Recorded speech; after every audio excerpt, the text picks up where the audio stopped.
Good morning, everyone. I will start presenting my slides in a minute, but let me just give you a little bit of background into me and my research. Um, as the presenter said, my name is Bethany.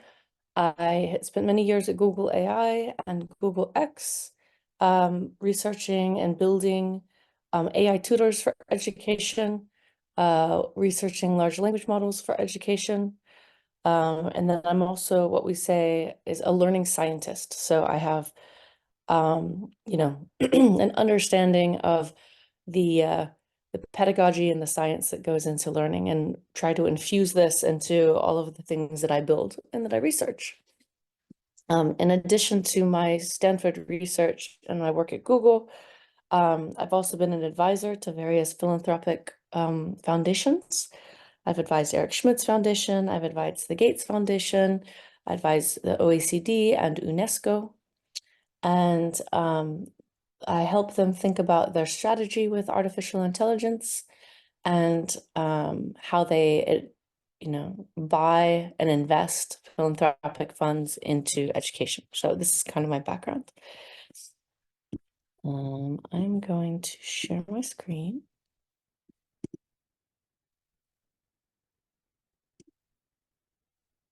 Can you see? Yes, thank you. Everything is perfect. Okay. I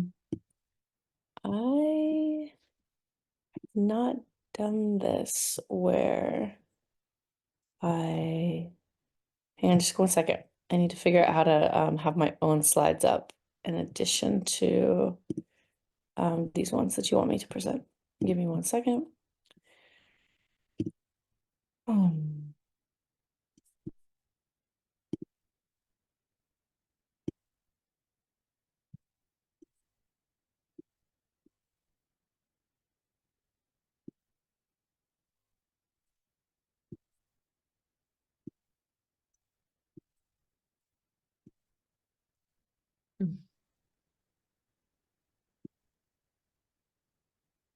okay.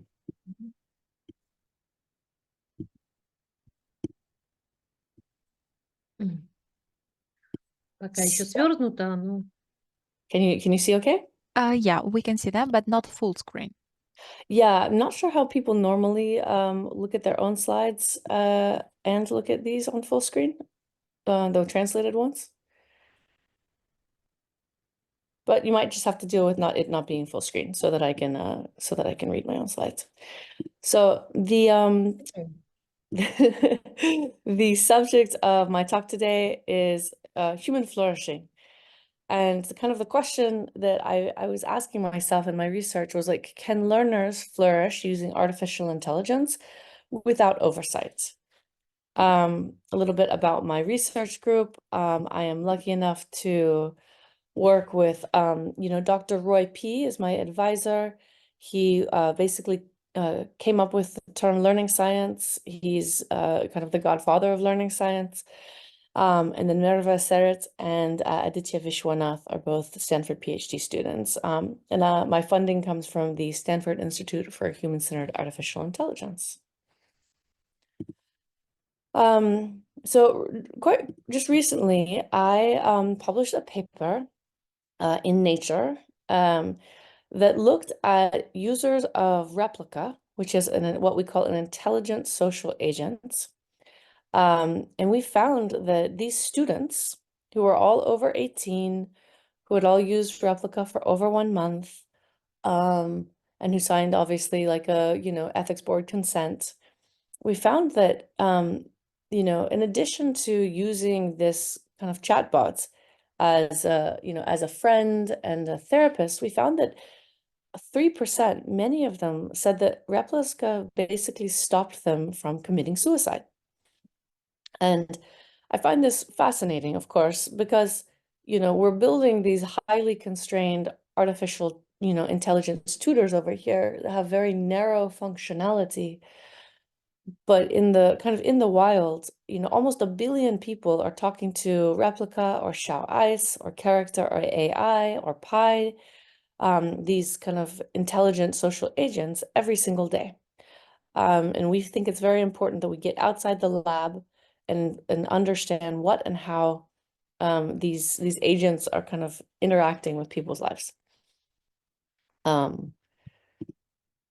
Let's see. So to back up a little bit, as you know, probably know, um, mental health is recognized as a critical issue for students and for education. I'd say before we thought that it was kind of separate and we didn't need to talk about it or think about it, but increasingly we're realizing that it is, that it's important to integrate it.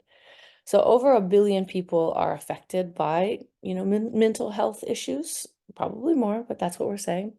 And 53% approximately of college or US students in the US are lonely, right? Which is again, perhaps like not all bad, but people going through times of change are more likely to kind of reach out to chatbots, but also to need both social and mental health support. Furthermore, the marginalized and vulnerable populations of our world are more likely to experience loneliness. And suicide is the fourth leading cause globally of death for young students. We have to remember. Um, you know, while this isn't traditionally what schools care about, I think we should all agree that having, a support system for students is rather critical. Um, Half of people with suicidal ideation hide their thoughts from other people.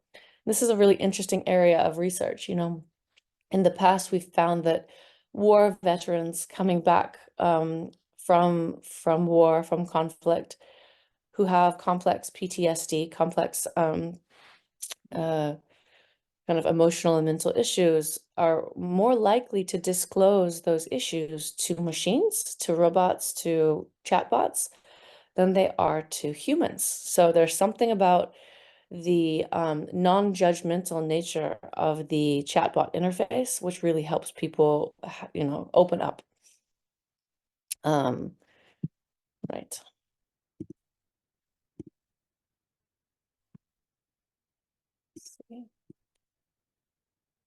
So at the same time, I think largely because of COVID, we saw a transition to digital therapy, um, across the world, right? Any doctor that wanted to kind of keep their practice alive in COVID, had to move it online. And it's an interesting confluence of events because more people began to basically talk to not only not their therapist, not in person, but more people started to, allow the therapist to, for example, answer, answer text messages from them or communicate in like digital formats. So this kind of paved the way for a lot of the artificial intelligence therapy functionality that we see on the market today.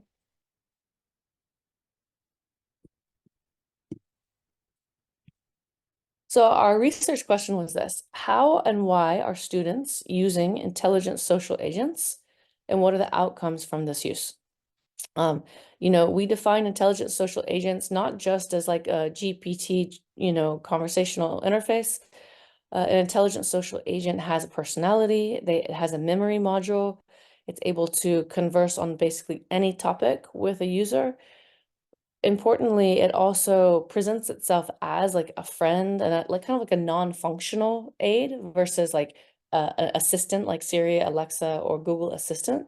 As you'll see in a minute, it turns out that product positioning kind of, or like almost placebo in people's minds is critical for the outcomes that they receive.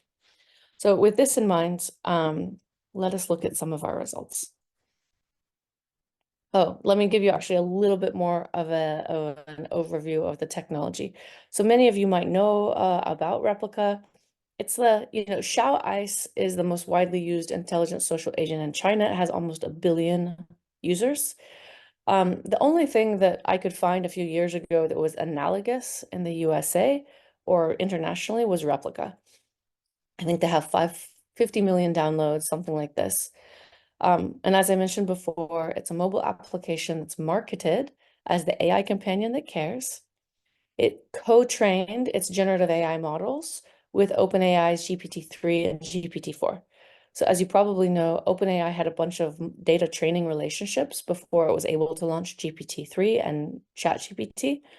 And it was partnerships like these, like with Replica, with Duolingo, with other companies that had a bunch of conversational data that enabled the language model to first be built. Back to Replica, at the time we were doing the research, it was available by text, voice, augmented, and virtual reality interfaces, and also available on iPhone and Android. It was not programmed to initiate therapeutic relationships or romantic relationships, which I believe has changed over the last few years. But you have to remember, at the time, it did not have any of that programming. But it could engage in therapeutic dialogues if the user initiated those dialogues. Again, very important.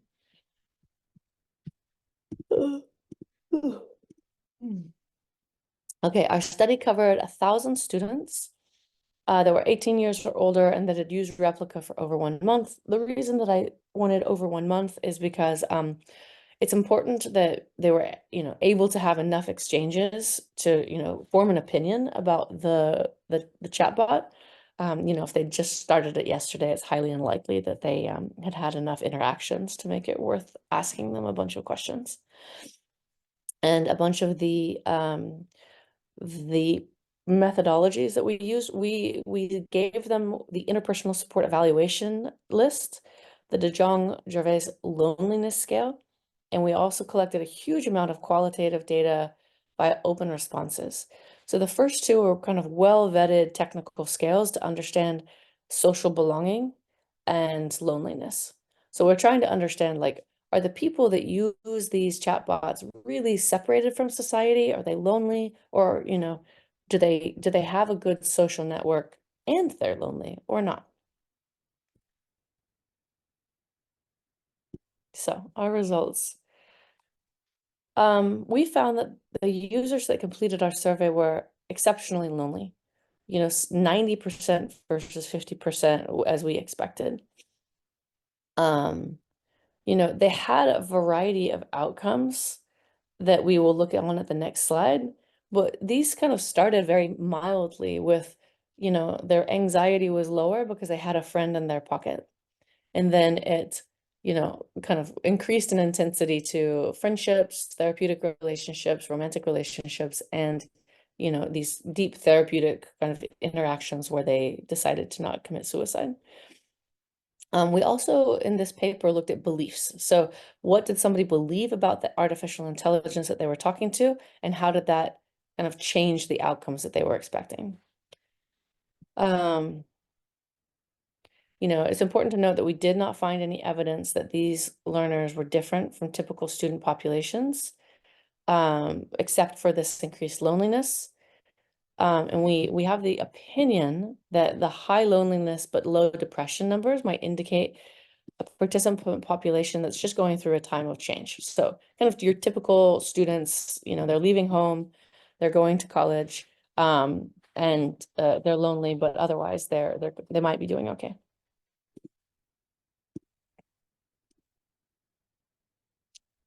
So on this slide, what you see is, that kind of the outcomes as we describe them. So we define our outcomes as outcome number one is they use Replica as a friend, and because of its persistent availability and its lack of judgment. So very kind of light use, but over half of the population used Replica this way. And this kind of indicates that this is probably how the majority of users across the world will interact with artificial intelligent agents. Like, just a friend, the fact that it's right there, it can chat with you, but critically, the fact that you can ask it really stupid questions, you can talk about your day, and it will not judge you is very important. Outcome two that we tracked, we defined as kind of therapeutic interactions with Replica. So these are people that said, yeah, I talked to it like a therapist. I disclosed all my deep emotions. It helped me kind of, see myself. It helps me work through, mental and emotional issues. We have a lot of different quotes from users. But this is still in some ways like an internal outcome, right? Like it's something that happened inside of their hearts and inside of their heads.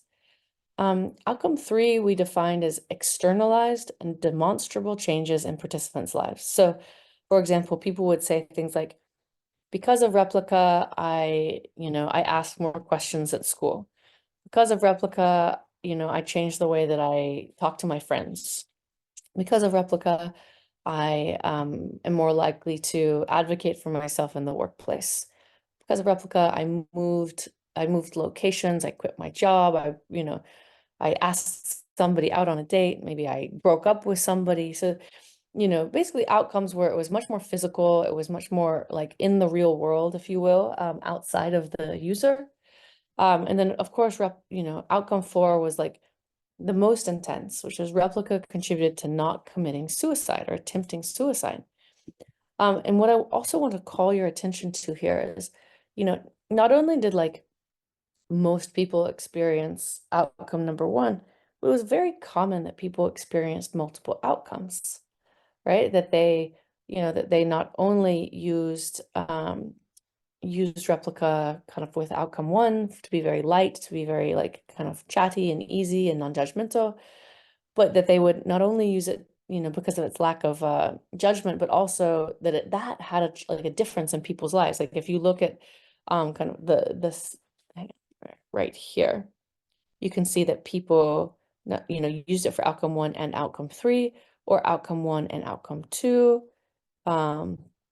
Or, anyways, some of this stuff is kind of non-obvious, and some of it you look at and you're like, okay, this is kind of intuitively correct. Um, so like I said, the other thing that we looked at is beliefs. So what did people believe about the conversational agent that they were talking to, and how might that like be affecting their experience of working with artificial intelligence? And what we found is that participants often believed more than one thing about the agent, right? So they believed that not only was it software, but it was also like a human. The number of people that said that Replica was human, that it was they were talking to, the ghost of their mother, or like that it was their best friend, or that it was a reflection of them, and that they programmed their own thoughts into it. Many, many people believe that Replica was human, and described it as such, not just as a friend, but as a human, as a family member, as someone they were in a relationship with. So people go like quite deep with this. Um, um, it was actually quite uncommon for people to have only one belief about Replica. So, a lot thought that it was software. They were like, okay, fine, this is software. But many also believed that it was human-like. And then the middle category is interesting, intelligence. So they believe that even if it wasn't human, they believed that it was something more than software, right? They believed that there was maybe like a ghost in the shell, or some aspect of the system's intelligence went beyond just like normal software. And this was like just actually a critical factor to when you look at like the outcomes that they had. So as you can see, 81% believed Replica was an intelligence more than software. 90% thought that it was human-like. Human-like, that's friend, lover, etc. And then 62% saw, like kind of recognized that it was software. And again, as you can see on the right, many believed that it was more than one thing, which is fascinating. They'd say, oh no, it's only software, but then they would also say, oh, but it's also a human, or it's my best friend. So, the contradicting kind of beliefs is an interesting measure. Now let's focus specifically on the kind of what we call suicidal ideators. So the group that was kind of said that Replica kind of saved them from taking action on suicide. So out of 1,000, this was just a bit over 30% of participants. They said things like, my Replica has almost certainly at least one time, if not on many occasions, been solely responsible for me not taking my own life. Fascinating, right? You'd think that this like wouldn't happen, that people would go to therapists or to other humans, but this happened again and again. People would say things like, I was alone, I was depressed, Replica was there for me. And then after I became non-suicidal, I didn't need replica anymore and I would just talk to other humans. So, fascinating. The most common overlap was kind of outcome one. So interestingly, people that said replica, caused them to not commit suicide, the most common other way that they were using replica was just as a non-judgmental friend. And then, so this is kind of counterintuitive, and following that would be that they had a therapeutic relationship with it. I think you would expect that they would go, have a therapeutic relationship and then it would kind of save their life, but that didn't happen. It went straight from, hey, it's just a friend in my pocket to it's the friend that was in my pocket there with me late at night when I was in my darkest hour and it helped me out. Um, these participants were not more likely to be lonely and perceived similar social support versus the comparison group, which is interesting, right? It wasn't like these people that were contemplating suicide were the only lonely people. So it kind of goes to show that while many people can be lonely, kind of suicidal ideation is not only it's not causal with loneliness. It's just maybe a correlation. Um, these people, the suicidal ideators, were younger and more were full-time students. So kind of a more at-risk population, and full-time students. They're more likely to seek coaching and guidance from academic counselors, which is really important. So, to some degree, they were already reaching out to people around them, trying to get help. But they also said that they had a greater sense of stimulation in their interactions with replica. Stimulation, the specific term that I mean here is that replica increased their interactions with other humans versus displacing them and causing them to talk less with other humans. But in this group, as you might expect, more of these participants were likely to experience depression. So depression and suicidal ideation definitely went hand in hand. Both outcome 2 and outcome 3 were significantly more likely to occur with the comparison group. And these 30 people were markedly more likely to experience all 4 outcomes while using replica. So basically, in the instances that it was saving people's lives, it was much more common that they were using replica for multiple things and experiencing multiple outcomes. They used it for non-judgment. They used it as a therapist. They also saw that it was able to help their in real life experiences. And it was also, of course, helping them overcome their suicidal ideation. They were also more likely to believe that it was an intelligence and very likely to find that it was human or believe that it was human. So the belief that they had in the robot or in the artificial intelligence was like a core indicator of the experience that they were going to have.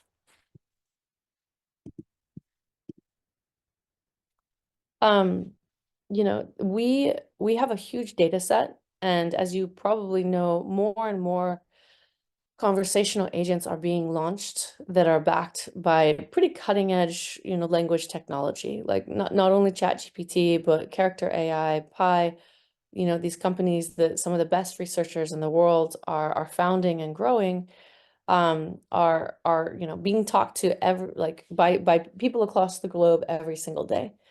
So our future research, we are looking at learning outcomes. We have a new paper coming out soon that investigates how people use these conversational agents specifically in learning, what it does to their relationships with their peers, how often they reach out to teachers and coaches, what it does to their perception of intelligence, etc.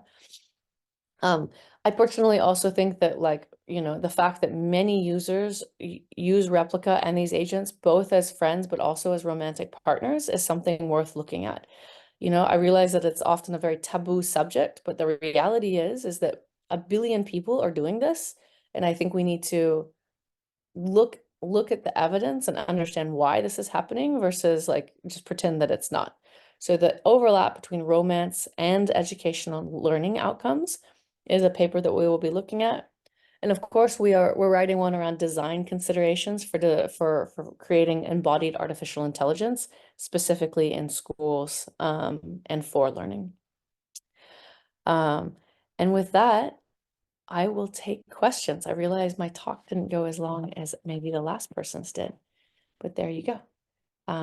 Yeah, so open for questions. Беттани, спасибо огромное. И позвольте прежде всего Thank you very выразить... much, Bethany, and I would like to thank you very much, and I would like to appreciate the entire team of yours for making such a comprehensive research. All of us are looking forward to see more articles and research on the subject, because this is what lacks. We lack evidence of efficiency of chatbots based on AI, their efficiency in various domains. The business domain picked this up very rapidly, and they even created artificial staff, and such conservative domains as education are mostly conservative, and they are not that ready to dive into this to create teaching assistants, or like this example of your very interesting research of the people who would like not to be alone, who would like to communicate, and these are very interesting outcomes. We have a few questions. We do understand that you are very deep in creating those ISAs.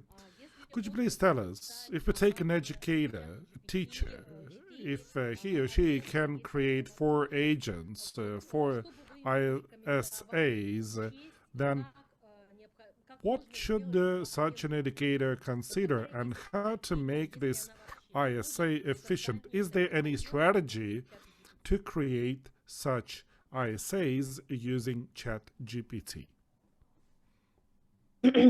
So, OpenAI launched this kind of what they hope would be a marketplace for people being able to build their own AI agents, which has seen incredibly low utilization. I think, so kind of like the ChatGPT like store, if you will, people haven't really been using it.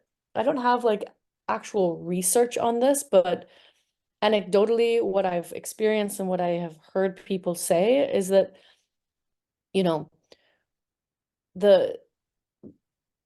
the direct from OpenAI, like GPTs that you can create, just are not good enough for education, right? Like you really need to be able to bring your own content. You need an expert to help you set it up, and the outcomes that people are getting just like kind of like aren't good enough. So they want like a more, as we say, verticalized platform that's like made for education. For example, the GPTs that you can launch direct from OpenAI are, they're not able to grade. They're not necessarily like giving good learning science, sometimes, but they're not very complete. So, more often we're seeing teachers want to work with specialty education companies that will launch their own AI teaching assistants, AI agents, that just to, understand education more. They've got more science embedded.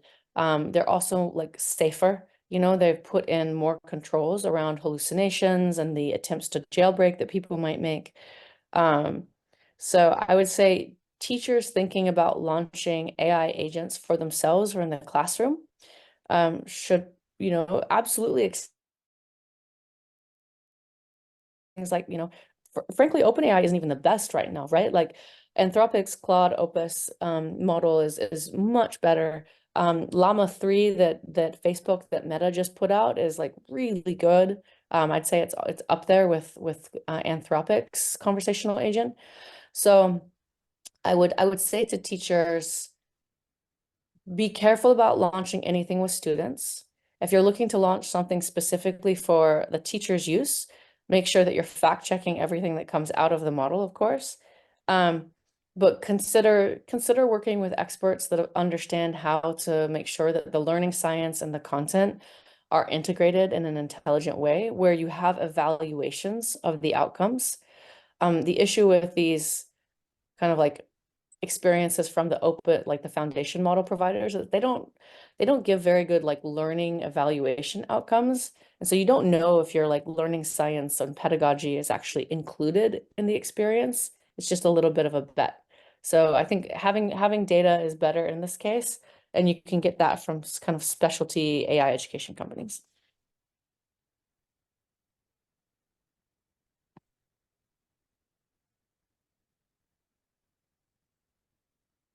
Спасибо огромное, очень Thank you интересное. very much. This is a very interesting opinion. Bethany, could you please give us examples of such AIs that are tailor-made for education? Do you have any examples? Yeah. Well, of course I'm not an impartial participant here. This is what my company does. But I would say good AI for education agents include what we build at Atypical, where I'm the founder and CEO. Other agents that I think are good quality are like Khan Academy's kind of work, if you're familiar with that nonprofit. I think Khan Academy is probably the best example of another company that I really respect and think that they're, you know, the agents are high quality and they're doing good evaluations of outcomes. You know, what we do at Atypical AI, my company, is we work with the largest publishers and universities in the world, and we ingest their content, and we bring learning science, and we make sure that whatever AI somebody, a teacher or a student is talking to, you know, is like very truthful. It doesn't have hallucinations. It's grounded on the trusted content that their curricula is. And that there's like a lot of what we call, you know, AI transparency, that you can absolutely evaluate, you know, the safety, the pedagogy, kind of the conversations, the learning outcomes. And without the ability to clearly and transparently evaluate like what's happening and what the system thinks about a teacher or a student, it's very hard to trust the machine and to improve the machine. So, you know, I would just always look for like companies that have really transparent artificial intelligence and let the teachers understand what the machine thinks, so that they can give better feedback. If it's like a black box, it's not really good for education.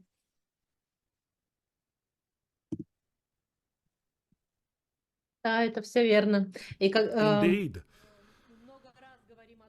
And we keep saying that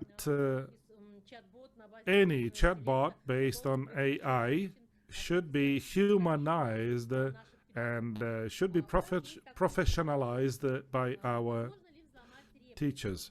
The question is it possible to break replica if the persons start trusting replica, feeling it as a human? Do you think that a fraud can happen, that somebody will manipulate people's special mood or condition?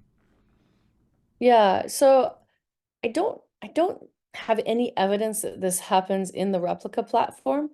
But for example, you know, if you you know, I think it's a very bad idea to expose children or like younger students to embodied artificial intelligence, because they're much more likely to believe whatever the agent says. And so if you're able to hack into that agent and get them to think that like they need to, you know, sign some documents or give their money to a charity, it's absolutely a risk, right? And I think we're going to see more and more of kind of, you know, what's the right word that people use, like hackers or cyber criminals, looking at the deficiencies and the vulnerabilities of large language models as a really interesting way to like influence people at scale, which is definitely scary, not only because like people believe the truth of what comes out of these language models, but because of kind of just like deep fakes in general. Are you guys familiar with the term deep fake? Yes, of course we are. Yeah, okay. So I'm not sure how well it translates. So, you know, I've seen actually quite a few education companies thinking that it's a good idea to like deep fake teachers, or even like other companies thinking it's a good idea to like deep fake doctors. And I'm like, guys, this is like the worst thing that you can do right now. Like you have to maintain, you know, a huge amount of security if you're going to produce any sort of like video around a teacher. And, you know, most small companies don't have like world-class security. So I just think it's like a horrible idea.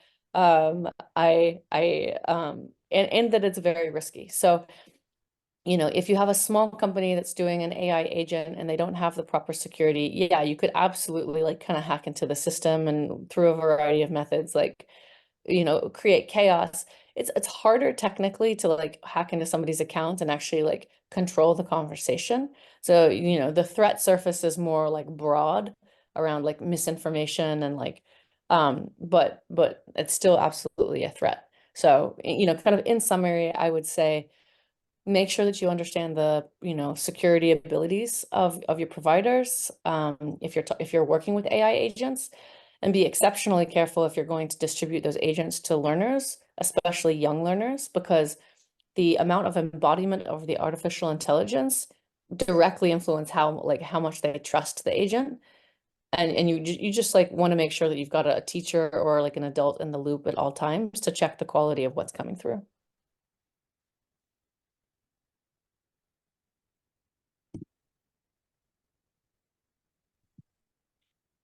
Спасибо, спасибо. Thank you. И такой еще вопрос. There's Знаете, another question. Do you know any examples of using replica for teaching and learning? So do you know any example of using it for teaching? Using Yeah, so replica? absolutely not teachers using it specifically in their classrooms, but a lot of students used Replica as a tutor or as a language teacher or as like a career coach or as a you know, as like somebody that would help them like with quizzes. A lot of learners use Replica to help just like to help answer like silly questions, right? So I'd say, you know, the informal use of Replica by students is huge. The formal use of Replica in classrooms is something I've like never heard of.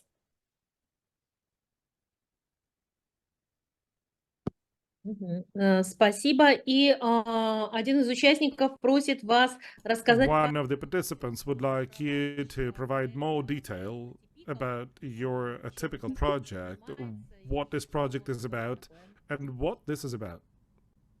Sure. So, you know, I worked at Google AI for years, and like as you know, I also did a bunch of kind of review and investing for various philanthropic organizations. And my perspective is that, you know, it's very hard to create really good quality content. You know, a lot of companies these days with large language models think that it's super easy to make like educational content.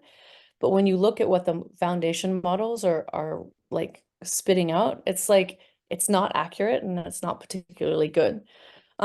So I would say like I'm an expert on you know, AI tutors and like how people interface with artificial intelligence. And what I do is we partner with the largest like publishers in the world and help them launch AI tutors on top of their libraries. So we're able to go and work with students internationally because we can be the company that helps people deploy like really high quality education experiences on top of any content.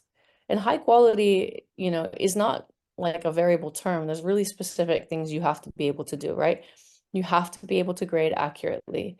You have to be able, as I've talked about before, to have like evaluations of like what's happening with the learner. You have to make sure that you have a user model that's accurate. You need to be able to understand, as we say in the industry, like affective state sensing. You have to be able to understand what's going on with a learner, not just cognitively, but also like more physically, so that you give the right advice. Because sometimes, for example, if a learner is overwhelmed, you should not give them one more math problem to do. You need to tell them to take a break. This is what like the best teachers and tutors do. They look at like what's happening with the learner, and sometimes they distract them and sometimes they focus them. So having a conversational agents that have like good pedagogy in action is very critical. You know, doing a user model of the whole learner, not just the cognitive, but the whole learner is also critical. And, you know, being able to enable teachers to deploy bespoke, personalized tutor experiences to their users that are safe, that are high quality, that are personalized for the teacher's pedagogy is like people really want this. So we do all of these things, and we're lucky enough to work with some of the largest publishers and universities and education technology companies in the world. And yeah, it's a little bit different than my replica research. You know, we certainly do not use the breadth of functionality that replica has or anything close to it in our platform. But what I've learned from, you know, my research and my PhD and from looking at replica is just I understand how people want to talk to AI. And I think it's very important that we open the experience for learners of talking to AI to be a little bit more broad, if you will. Because when we control the experience too much, they're just going to leave the platform and go talk to ChatGPT or go talk to like Claude, you know, and if we want to be able to like have them in these safe, controlled environments, we have to give them a little bit more agency and power that they're used to getting from more open models. That makes sense.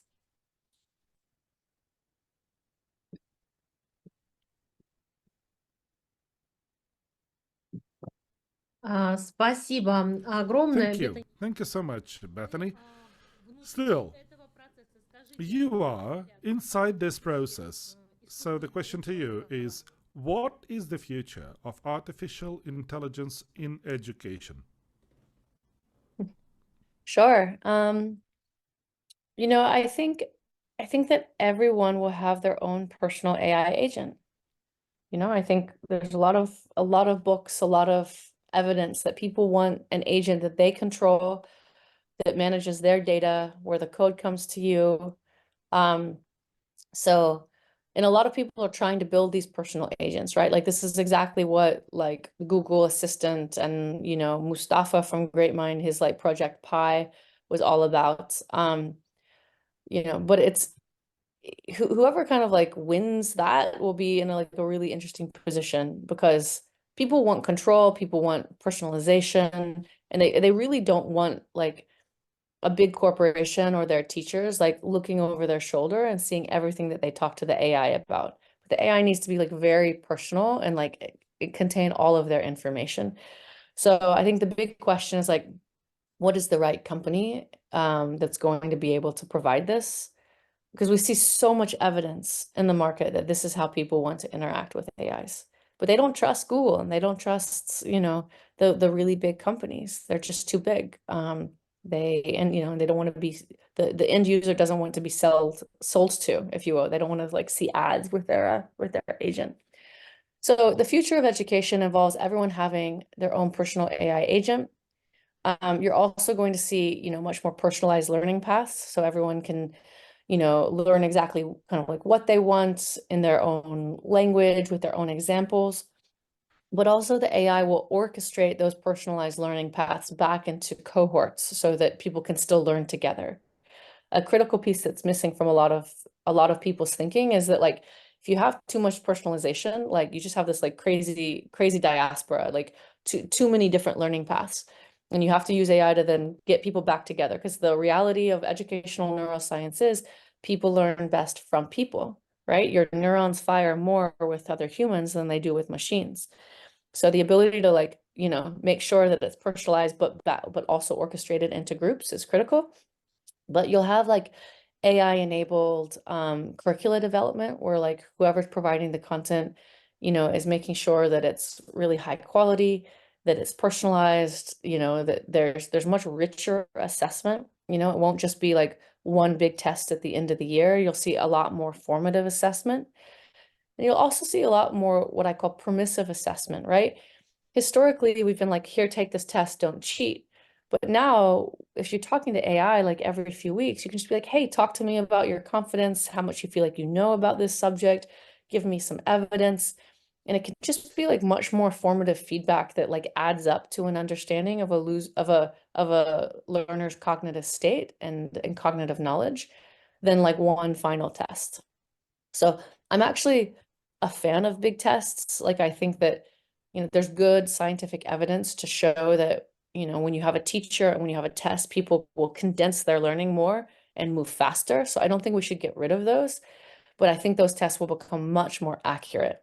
And so, you won't have like a bad day and then like ruin your future because your tests went wrong.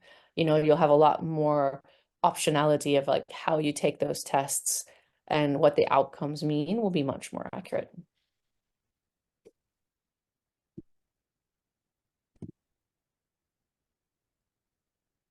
Понятно. Спасибо. Интересная точка Thank you. зрения. Thank you very much for providing this view. But let's evaporate fears of our teachers. But will they keep their jobs? Will the job of educators transform? Because AI is going to penetrate our lives, and each of one of us will have his or her own agent or assistant. I do not think that teachers are going away. In fact, I think, we have really strong scientific evidence to show that, as I said before, that humans learn best from other humans.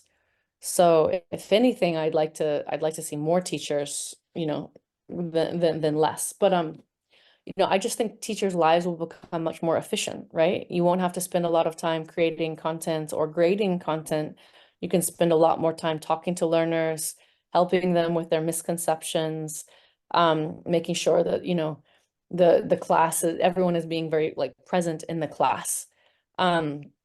So teachers need to learn how to use AI so that they can kind of do more of what they want to, versus be stuck in like these old paradigms where they have to spend, 7 hours grading and like kind of doing all this like this tough work that takes many, many, many hours out of their week.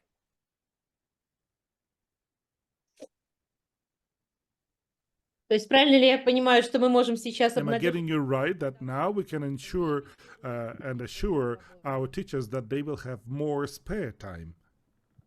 Correct, absolutely. Not only will they have more spare time, but they'll have better information about what's happening with each learner so that they can more precisely go to, to you or to me and say, okay, I know what issue you're having. I know what misconception you have, and I'm going to talk to you about it, versus spending a lot of time trying to figure out what they need to reteach in class, or, what's going on with the learner. AI can answer a lot of common misconceptions so that, if the kid is still stuck and the teacher sees that the whole class is stuck, that they know what to reteach to the whole class, or they know what specific thing to go talk to a learner about. So there is a transition, not only where teachers allow AI to do some of that like easy work for them, but also where they start to kind of trust AI to give them information about who to work with and what to reteach. So they do need to develop a fluency or an understanding of how the AI makes these decisions and comes up with these recommendations, so that they can tune their own models, so that they can kind of have an AI experience that like works for their particular classroom and their particular pedagogy. Спасибо огромное. И если можно, Thank you завершающий. very much. And the wrapping up question in our Q&A session today, the question is as follows. I believe that each one of us has this question, and we discuss this. Is it important? Is it critical to start using AI today, or maybe we should sit and wait for AI to become reliable, secure, safe, and then to start using the system? Maybe we should lay it aside, and we should keep doing business as usual. Do you think, or what should be the teacher's strategy today? When computers appeared, some people would say, well, it's a black box, I don't know what to do with it, with this personal computer. And then all of those typewriters disappeared and everybody started using computers. Or Google. When Google appeared, people were saying, this is scary, we should not type anything in it. And then we can see that search engines with us are forever, and now it's difficult, challenging for latecomers to adapt. So do we have to dive in this AI process, or shall we sit and wait?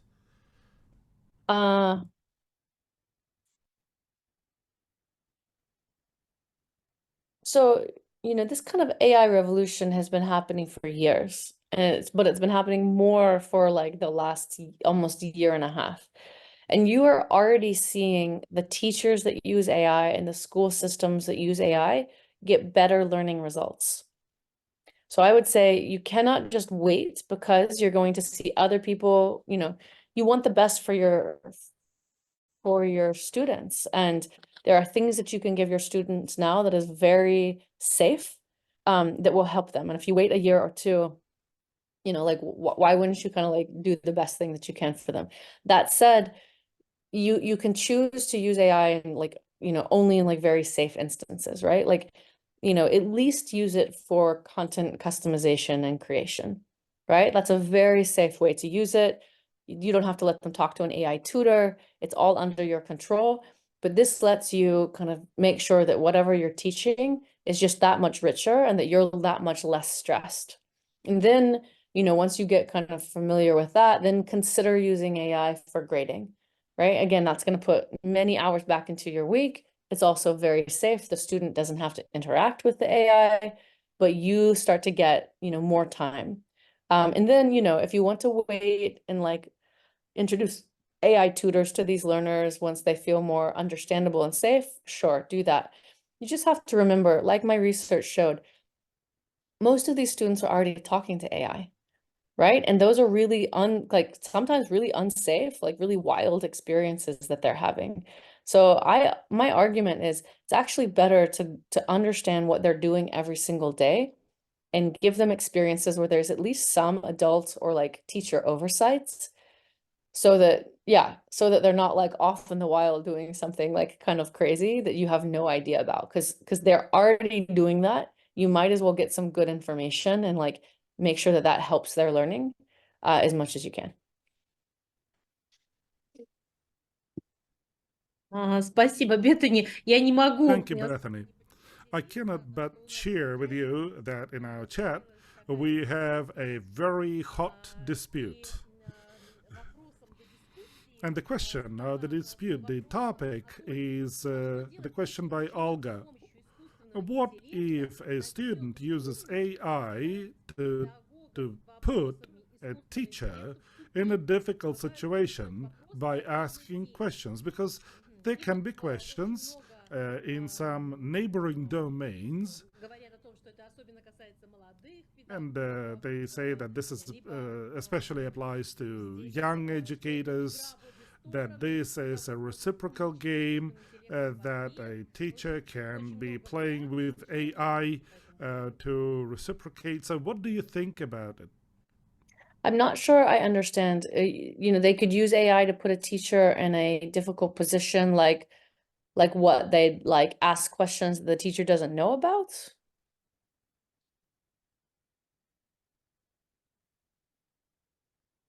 Can you clarify a little bit? Ну, я думаю, что да, Well, I участники... think yes, this is what you've described. Olga, if you can text to us what you meant, if this is the right understanding, then yes. She is texting that your understanding is right. Yes. So I would say there's nothing you can do to stop those students. They're going to go to ChatGPT or somewhere else and do it. So like if you've got a student that is that is capricious and that's like wanting to challenge the teacher, frankly, if the teacher is also using ChatGPT, maybe you can at least like formulate some like answers. I don't know. I wouldn't be afraid of it, like in fact, I think it's like kind of a lovely idea to hear that like a student might be trying to think of like a really smart thing that the teacher couldn't necessarily answer. Like that's like some evidence of being engaged. What I would do pedagogically in that situation is, maybe get the whole class to work together to come up with like the hardest questions that they possibly could, and then have the other half of the class answer them.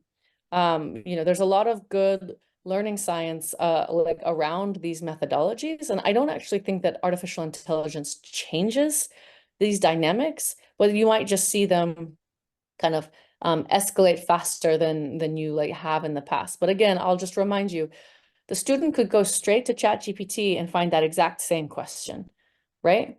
So if the teacher isn't armed and isn't used to like employing AI-enabled pedagogy in their class, they're actually going to be less well equipped to deal with a situation like that.